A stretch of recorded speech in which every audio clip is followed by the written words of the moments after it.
అంతర్జాతీయ ఇంధన మార్కెట్ను ఇప్పుడు మరో గండం చుట్టుముడుతోంది. అటు పర్షియన్ గల్ఫ్ నుంచి వచ్చే హోర్మోజ్ జలసంధి ఇప్పటికే ఇరాన్ దిగ్బంధనంతో ఉక్కిరిబిక్కిరి అవుతుంటే ఇప్పుడు దానికి ప్రత్యామ్నాయంగా ఉన్న రెడ్ సీ మార్గంపై కూడా నీలినీడలు కమ్ముకుంటున్నాయి. ఇరాన్ మిత్రపక్షమైన ఆమెన్లోని హౌతీ రెబెల్స్ ఈ కీలకమైన చమురు రవాణా మార్గంలో ఏ క్షణమైనా దాడులకు తెగబడేలా వేచి చూసే ధోరణిలో ఉన్నట్లు నిఘా వర్గాలు హెచ్చరిస్తున్నాయి. అసలు రెడ్ సీలో ఏం జరుగుతోంది?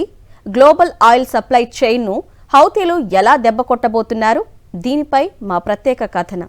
ప్రపంచ చమురు వ్యాపారానికి గుండెకాయ వంటి హోర్మోజ్ జలసంధి మూతపట్టడంతో ప్రస్తుతం గ్లోబల్ మార్కెట్కు రెడ్ సీ ఒకే ఒక్క ఆశగా మిగిలింది. అయితే ఇప్పుడు ఈ రూట్ను కూడా అస్తవ్యస్తం చేసేందుకు హౌతీ రెబెల్స్ వ్యూహరచన చేస్తున్నారు. ఇరాన్, ఇజ్రాయెళ్ల మధ్య యుద్ధ మేఘాలు కమ్ముకున్న వేళ టెహ్రాన్ సూచనలతో హౌతీలు తమ క్షిపణి డ్రోన్ వ్యవస్థలను యెమెన్ తీర ప్రాంతాలకు తరలించినట్లుగా సమాచారం.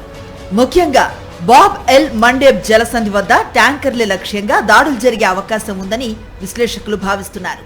సౌదీ అరేబియా తన చమురును హోర్మోజ్ దాటించకుండా నేరుగా రెడ్ సీ తీరంలో యాన్బు పోర్ట్కు తరలిస్తోంది. ఇప్పుడు హౌతీలు కనుక ఇక్కడ దాడులను ప్రారంభిస్తే చమురు రవాణాకు ఉన్న చివరి దారి కూడా మూసుకుపోయే ప్రమాదం ఉంది. ఇప్పటికే అంతర్జాతీయ మార్కెట్లో బ్రెంట్ క్రూడ్ ధరలు సెగలు పుట్టిస్తున్నాయి. ఒకవేళ రెడ్ సీలో ఉద్రిక్తతలు పెరిగితే బ్యారెల్ ధర $130 నుంచి $150 చేరినా ఆశ్చర్యపోనక్కర్లేదని ఆర్థిక నిపుణులు హెచ్చరిస్తున్నారు. ఇది కేవలం ఇంధన ధరలనే కాకుండా ప్రపంచ వ్యాప్తంగా నిత్యావసరాల ధరలు పెరగటానికి, తద్వారా తీవ్ర ఆర్థిక మాంద్యానికి దారితీసే అవకాశం ఉంది. మొత్తానికి ఇరాన్ తన ప్రాక్సీ గ్రూపుల ద్వారా అటు హోర్మోజ్ ఇటు రెడ్ సీ రెండు వైపులా ప్రపంచ ఆర్థిక వ్యవస్థను ఉక్కిరి బిక్కిరి చేసే టూ-వే అటాక్ ప్లాన్ చేసినట్లుగా స్పష్టం అవుతోంది. అమెరికా మిత్ర దేశాలు, నౌకాదళాలు అక్కడ మోహరించినప్పటికీ హౌతీల గెరిల్లా తరహా డ్రోన్ దాడులను అడ్డుకోవటం ఒక సవాల్గా మారింది.